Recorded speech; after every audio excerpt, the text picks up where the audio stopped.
kalau di atasnya juga dipelihara, artinya bukit-bukit, hutan-hutan ini jangan diobati semua. Itu akan menjaga kualitas. Bapak nyindir JLS ini? Enggak. Yuk di pojok.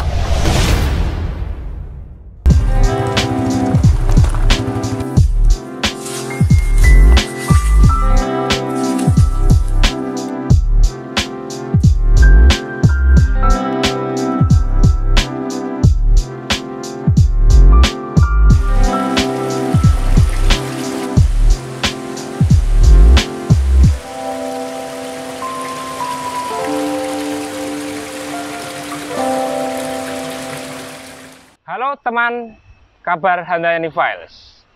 Di pojok kali ini sangat spesial, kita di sebuah tempat yang cukup bahkan sangat terkenal di Gunung Kidul. Yang jelas kita kali ini bersama dengan orang penting di PDAM Tirta Handayani Gunung Kidul, Pak Toto. Selamat siang Mas Stefanus. Gimana Pak kabarnya Pak? Alhamdulillah baik. Berapa bulan ini di Gunung Kidul dalam untuk memimpin Tirta Handayani ini? Saya sudah hampir 2 tahun ya. Dulu 2 tahun.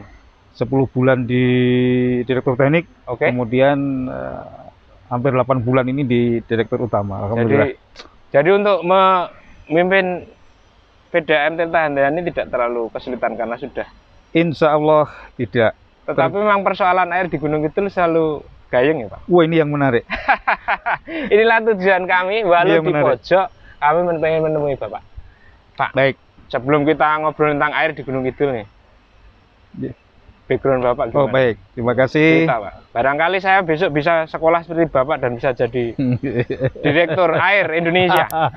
Amin, amin. Ya. Monggo Pak. Baik, selamat siang. Assalamualaikum warahmatullahi wabarakatuh. Waalaikumsalam. Sahabat Kabar Handayani, seluruh Gunung Kidul atau seluruh Indonesia atau dimanapun Anda berada. Iya.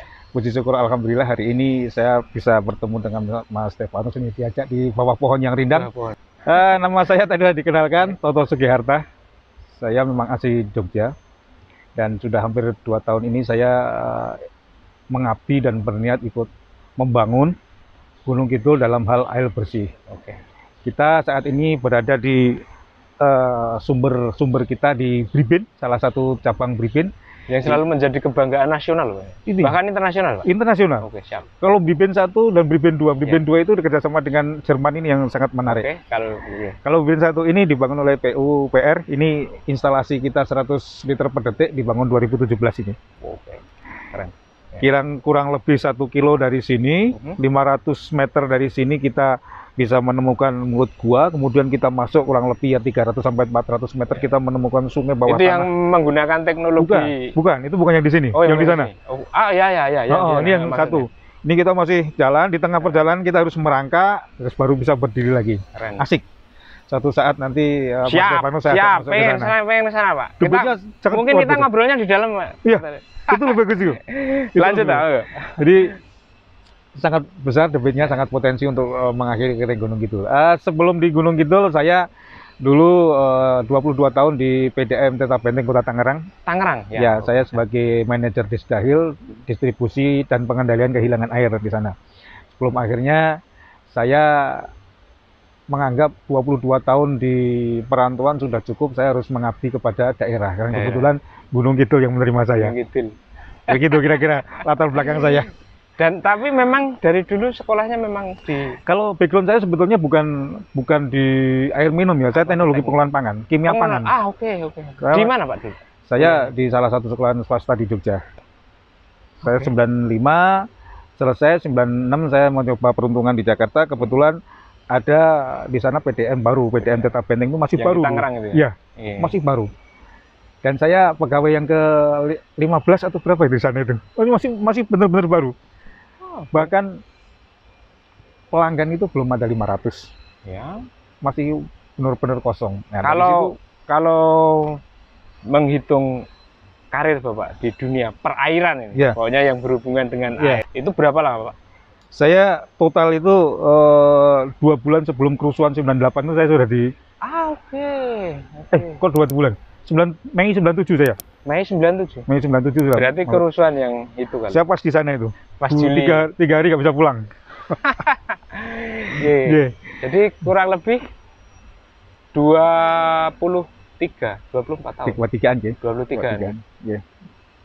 Dan selalu di bidang air, Pak. Selalu di bidang air. Barangkali ini yang mungkin disebut kebanyakan orang rezeki Anda di air. Mungkin lahirnya Serosok Kliwon, jadi bagus di air. Oke, Pak, kita mengerucut. Ya, baik. Persoalan di Gunung Kidul, Pak. Oke, beberapa bulan yang lalu, bahkan sebenarnya sudah beberapa tahun yang lalu, Ya. Orang menilai bahwa sebenarnya Gunung Kidul kalau air itu tidak ada persoalan. Betul.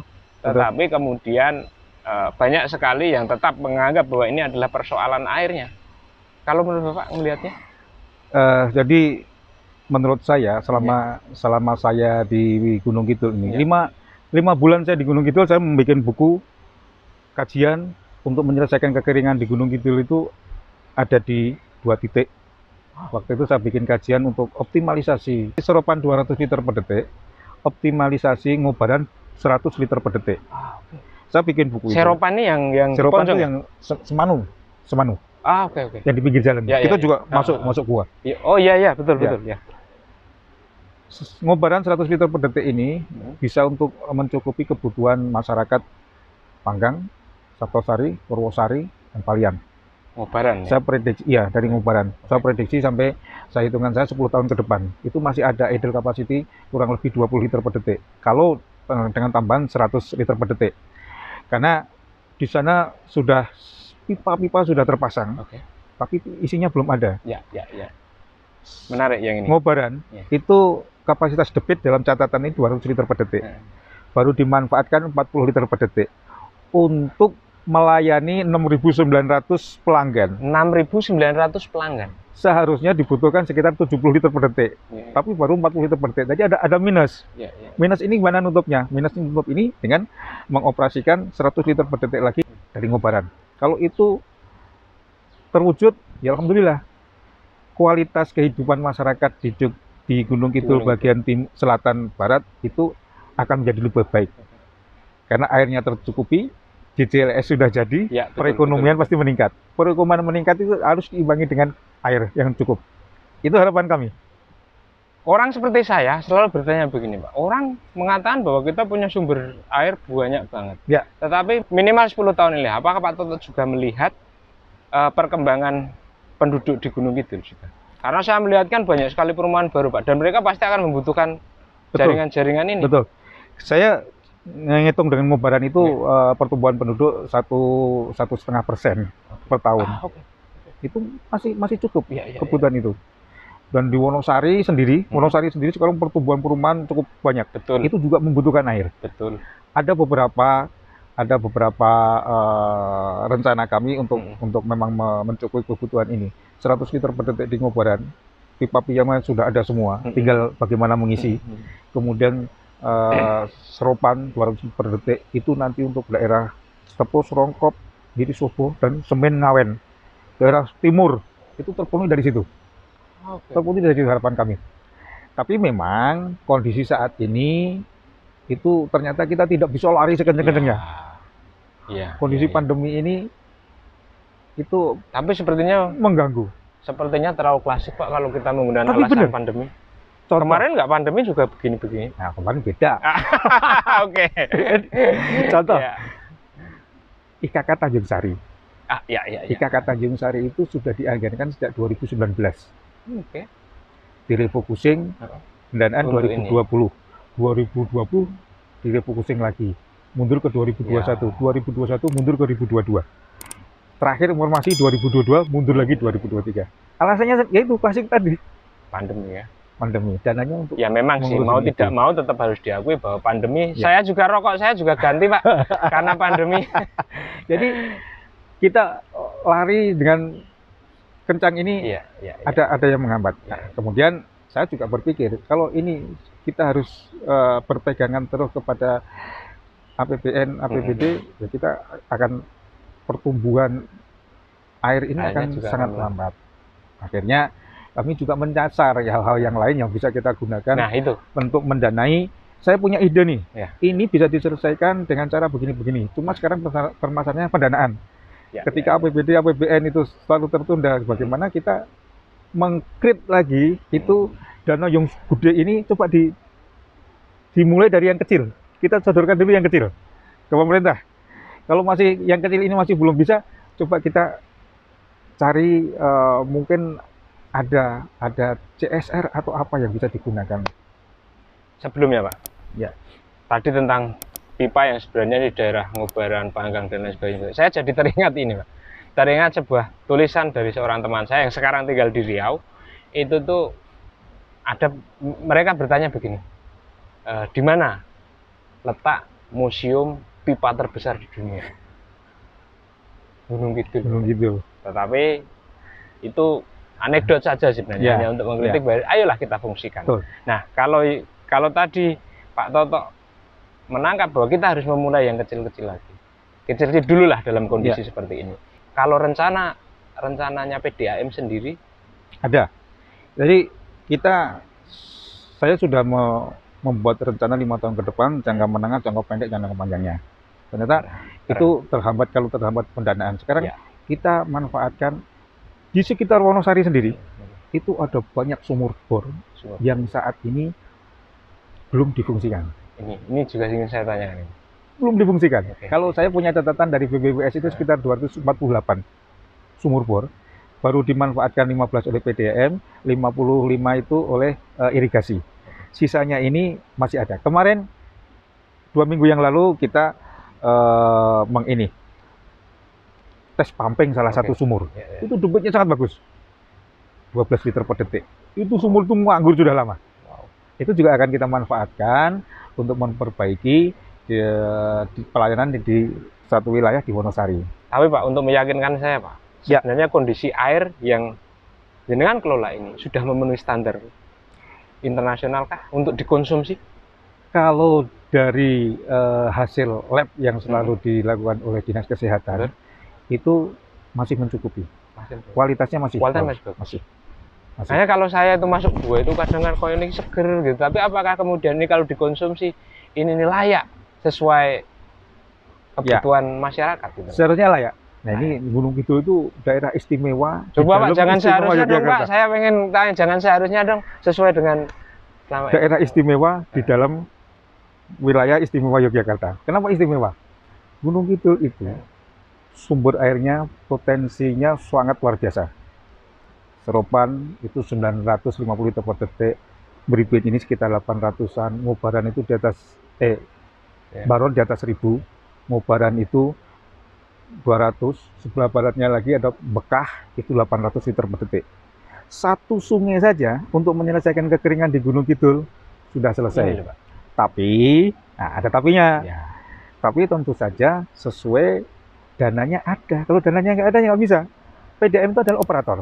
Operator yang menjalankan air bersih di wilayah Gunung Kidul. PDAM Gunung Kidul menjalankan distribusi air di Gunung Kidul. Ketika operator ini tidak disontek pendanaan untuk memperbaiki kualitas dia, ya wis menilai. Tapi saya tidak mau seperti itu. Saya nyari yang lain. Ini yang juga kemudian kadang orang seperti saya, dan teman-teman saya di pojok itu sering bertanya, dari dulu kayaknya kita itu dinina-bubukkan bahwa Gunung Kidul sumber airnya banyak, airnya layak konsumsi masyarakat, tetapi sampai saya dewasa ini persoalannya masih oke lah. Saya sekarang beberapa daerah saya sudah tidak mendengar lagi mereka dropping. Saya sebagai wong Gunung Kidul udah bangga sekali. Tapi kemudian untuk percepatan, karena melihat perkembangan populasi Gunung Kidul, saya sih melihatnya hanya dari perumahan Pak, dan juga sentra-sentra industri kan semakin banyak, dan mereka selalu membutuhkan air, karena bagaimanapun air tetap menjadi kebutuhan bersama. Nah, kalau Pak Toto melihatnya ini gimana? Saya sambung dulu. Gunung Kidul itu kenapa istimewanya? Ketika musim kemarau, kualitas airnya semakin bagus. Nah, ini juga, ya betul, saya setuju. Kenapa semakin bagus? Karena ya filternya itu yang membuat Yang Maha Kuasa kok. Batu-batu kapur, pasir itu otomatis dia memfilter. Kualitasnya semakin bagus. musim hujan sebenarnya tidak ada masalah kalau di atasnya juga dipelihara. Artinya bukit-bukit, hutan-hutan ini ya jangan diobati semua. Itu akan menjaga kualitas. Bapak nyindir JLS ini? Enggak. JLS kan di sana Ya, sudah ujung. oke. Yang di sini loh. Oke. Yang di sini, yang di sini. Oke. Kalau yang di sana sudah di ujung itu udah mau ke laut, udah termanfaatkan, dan di sana itu lebih dalam daripada di sini kondisinya. Hanya sesaat dia keruh, tapi setelah itu langsung bening lagi. 1 jam 2 jam langsung bening lagi. Permasalahannya kenapa kok pelanggan PDM selalu ngeluh? Nah, ini Coklat. Ya, memang instalasi pengolahan kita untuk di Soropan itu dari 190 liter per detik yang dikelola, itu baru 80 liter per detik yang melalui pengolahan. Pengolahan. Ya, Ya. yang separuhnya lagi tidak melalui pengolahan karena memang kualitasnya bagus.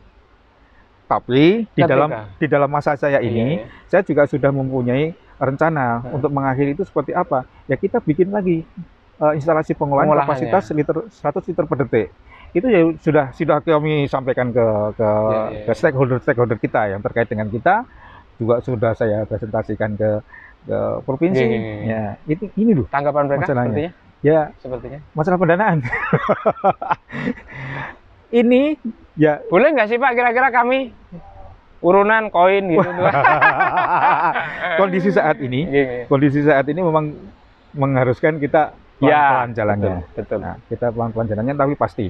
Kemudian tadi juga saya ada rencana untuk menyelesaikan permasalahan-permasalahan ini, karena di Gunung Kidul ada permasalahan besar. Ya, PDM itu permasalahan yang pertama adalah jumlah produksi belum sebanding dengan jumlah kebutuhan masyarakat. Belum sebanding. Masih timpang. Ini harus dinaikkan dulu. Makanya saya optimalisasi itu dalam rangka menaikkan ini. Tapi masih kendala dengan pendanaan. Kemudian ya masalah yang kedua adalah masalah energi. Energinya 47% biaya itu nomor 1 se-Indonesia. Gunung Kidul itu bayar listriknya besar sekali. 47% dari biaya itu hanya bayar listrik. Itu menjadi ada ide Pak untuk mengatasi yang listrik? Ada. Kita sudah melakukan beberapa alternatif untuk menurunkan ini. Yang pertama adalah kenapa biaya listrik tinggi? Terutama biaya listrik tinggi ini dari outlet cabang Baron. Instalasinya. Dari Baron sampai ke instalasi tertinggi Karang itu perlu 5 kali pemompaan. Dari Ngubaran sampai Karang ini perlu 5 kali pemompaan. Bagaimana untuk menurunkan biaya listrik? Ini pemompaan yang 5 kali ini harus kita pangkas menjadi 1 kali atau menjadi 2 kali. Caranya seperti apa? Caranya mencari aliran sungai yang mendekati reservoir di bukit tertinggi. Kita tahun ini menggunakan teknologi very low frequency. Apa itu? Very low frequency itu teknologi untuk mendeteksi aliran sungai bawah tanah. Nah, itu kita ketemu. Satu di Pemadang, itu ada titik sungai itu di kedalaman 50 meter. Di Kemadang sini? Ya, 100 meter dan 150 meter. Tinggal mana ini yang mau kita pakai. Ini sudah kita bikin RAP-nya, sudah kita bikin desainnya, butuh pendanaan. Kita coba dengan proposal ini kita jual kemana-mana.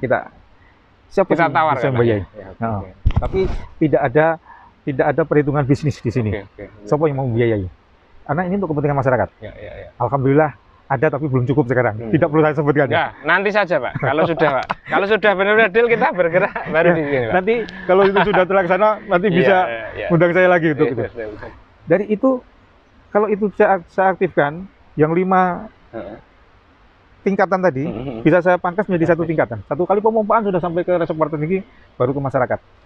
Artinya itu sudah memangkas biaya listrik sekian rupiah. Yang kedua, ada teknologi dengan splitter, itu dengan baterai. Wow, itu dengan ini baterai. Teknologi. Ya, baterai itu bisa menggantikan listrik. Bahkan tapi listrik tetap kita gunakan, tidak kita matikan, tapi tetap kita gunakan, tapi porsinya menjadi lebih sedikit. Baterai ini sepertinya saya harus moodcast teman-teman di PLN nih kayaknya. Ya kan? Kita nomor 1 pembayar listrik. Ya. PDAM kalau mau besar ya menurunkan biaya listrik ini.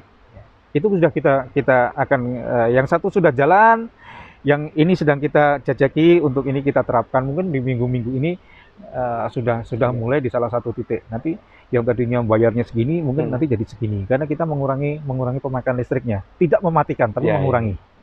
Itu. Jadi dua permasalahan besar di PDAM Gunung Kidul ini mudah-mudahan bisa terkikis dengan ide-ide yang teman-teman laksanakan dan akan lakukan.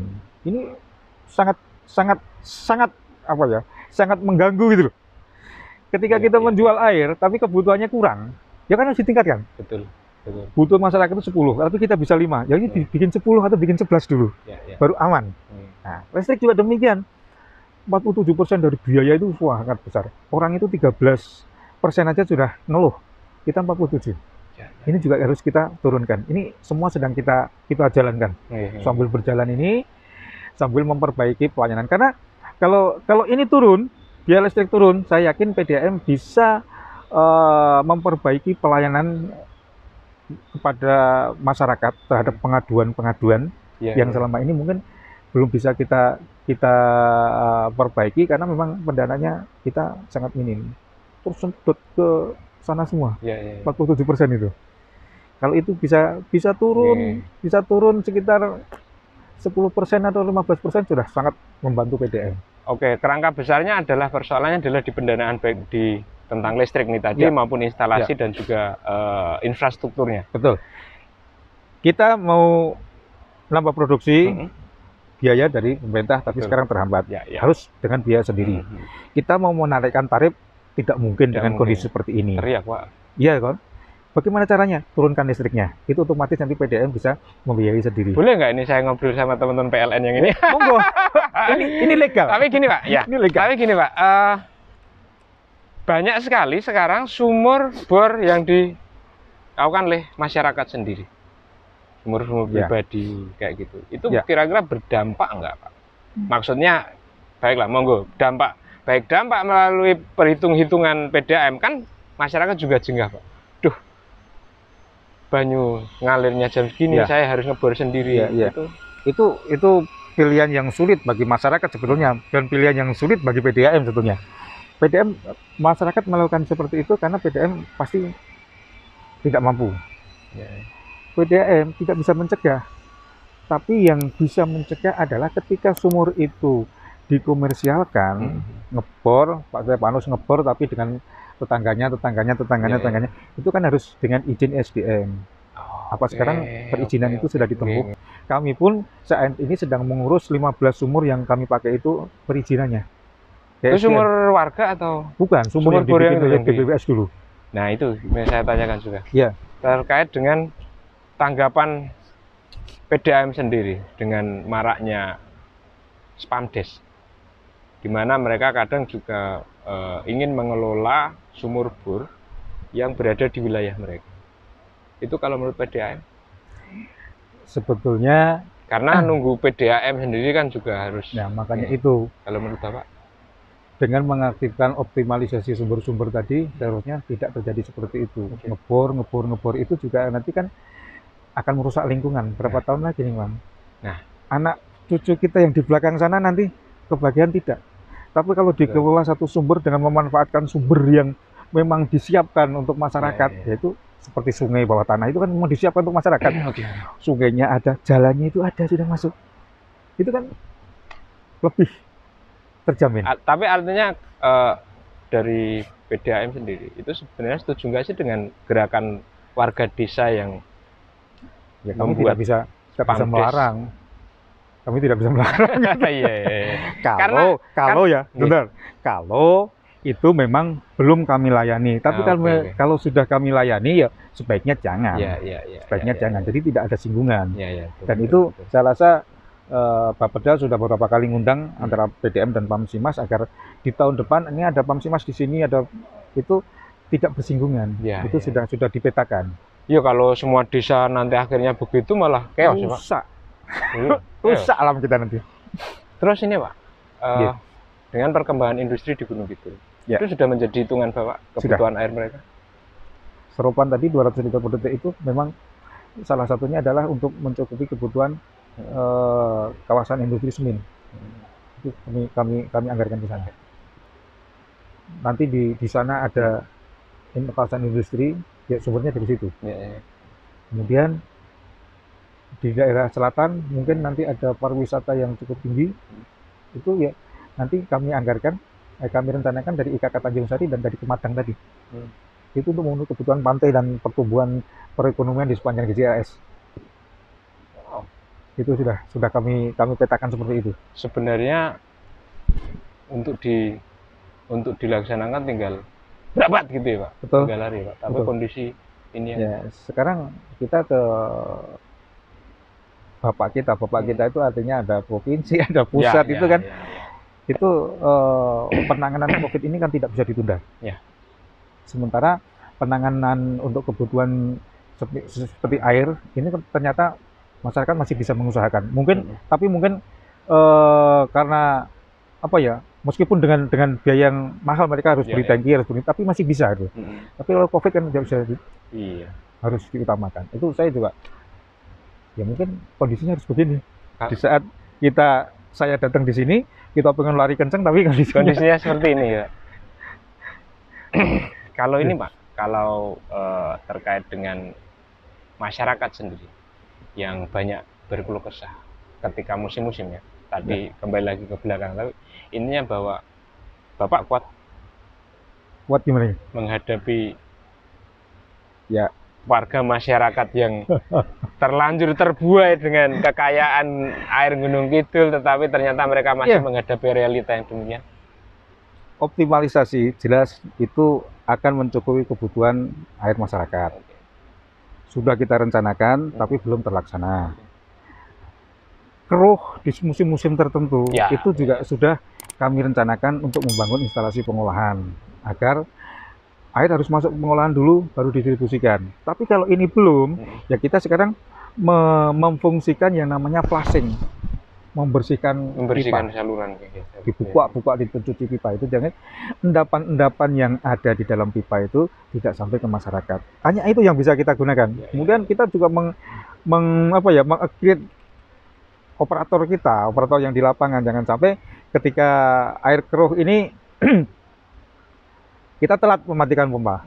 Kita akan pasang alat.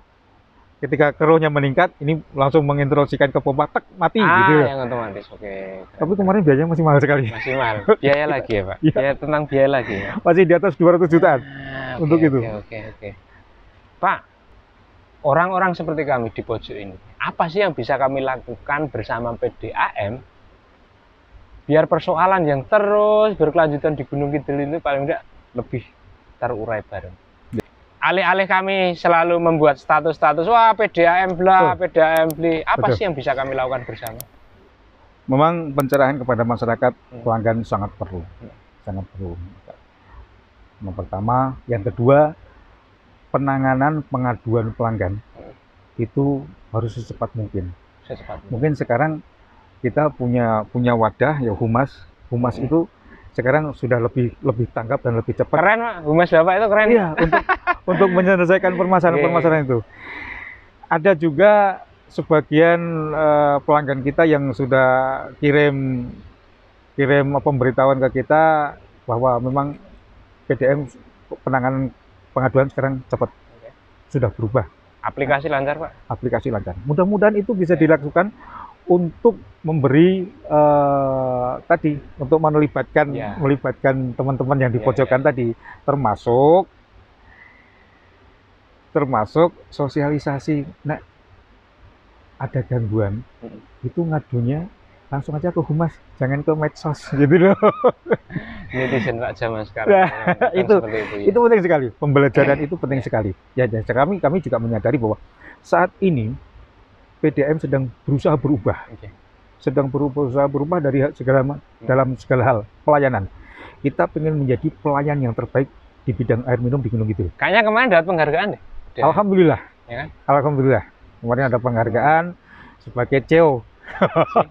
SEO dan PDAM. Ya, keren. Karena hasil audit PDAM digunakan PDAM yang sehat. Keren. Meskipun ya sehatnya itu ya dengan berbagai persoalannya. Dengan berbagai persoalannya. PDAM akan lebih sehat kalau dua hal permasalahan tadi bisa diatasi. Pak, sesuai pengalaman Bapak dari Tangerang sampai Gunung Kidul dan relasi Bapak dari berbagai wilayah yang juga mengurusi air. Gunung Kidul ini punya teman nggak sih yang bersoal terhadap air? Maksud saya, apakah se-Indonesia ini hanya di Gunung Kidul? Wonogiri aja bermasalah. Artinya sebenarnya ini persoalan bangsa, gitu Pak. Ya. Pak, yang terakhir, monggo sampaikan pesan untuk masyarakat dan pemerintah. Ya mungkinlah pemerintah juga harus lebih berpihak ya. Saya tidak mengatakan bahwa kemarin tidak berpihak loh. Lebih berpihak pada kebutuhan yang selalu menjadi polemik setiap saat ini. Ya, monggo Pak. Tadi memang permasalahan air ini menjadi permasalahan nasional, bukan hanya Gunung Kidul yang kesulitan air. Banyak daerah-daerah lain juga yang kesulitan air. Saya pernah ngobrol ke daerah-daerah yang setipe dengan kita, ya memang kondisinya seperti itu. Mereka berusaha dan menurut saya kondisi saat ini ya semua harus menerima. Kondisinya seperti ini. Kita harus pinter-pinter memanfaatkan SDM kita, memanfaatkan teknologi kita yang ada untuk memperbaiki pelayanan kita, untuk mencukupi kebutuhan masyarakat akan air bersih. Karena air bersih adalah kebutuhan kedua. Kebutuhan pertama adalah O2, oksigen. Ya, betul. Dua hal ini tidak ada yang mengganti. Makanya kami bagaimanapun berupaya menjadi pelayan terbaik. Pemerintah pusat maupun pemerintah daerah sudah sangat konsen terhadap pertumbuhan dan perkembangan PDAM. Saya itu sudah sangat terima kasih. Terima kasih pemerintah daerah, pemerintah pusat, provinsi itu sudah sangat konsen terhadap perkembangan air bersih terutama di Gunung Kidul. Dan harapan kami, rencana-rencana kami ke depan untuk optimalisasi sumber-sumber tadi bisa segera terwujud. Karena kebutuhan masyarakat Gunung Kidul ini dengan pertumbuhan pariwisata dan pertumbuhan industrinya akan sangat membutuhkan air bersih. Kami terus akan bercoba untuk selalu berusaha menambah perbaikan pelayanan, paling tidak dengan percepatan penanganan pengaduan. Harapan kami dan permohonan maaf kami, selama ini kami belum bisa memberikan pelayanan yang terbaik. Belum 100% masyarakat Gunung Kidul bisa menerima kehadiran kami dengan acungan 2 jempol.